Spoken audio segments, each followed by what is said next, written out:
नमस्कार।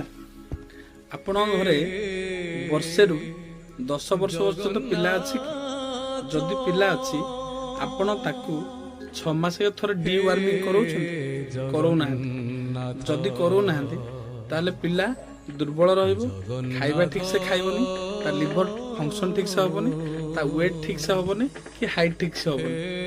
जदि यार अर्थ आपण 6 मास को थोरे मिनिमम कुर्मी औषधर 2टा डोज प्रथम डोज राति खाया पर गोटे पुणी 7 दिन पर आउ गोटे डोज। जदि छोट पिला है 2 वर्ष भितर ताले पिला गोटे आल्बेंडाजोल सिरप अधे खाइब 7 दिन पर अधे खाइब। जदि 2 वर्ष ऊपर पिला है आल्बेंडाजोल सिरप फुल खाइब 7 दिन पर फुल खाइब। जदि 7 वर्ष 6 वर्ष ऊपर पिला हो आल्बेंडाजोल टैबलेट खाइब गोटे खाइब 7 दिन पर। 10 वर्ष पिला पर्यंत आपण 6 मास थोड़े डी वार्मिंग करवा दरकार निहाती जरूरी। आपण डी वार्मिंग करेबे पिलार हाइट वेट लिवर फंक्शन ठीक रहिबो। रहिली नमस्कार।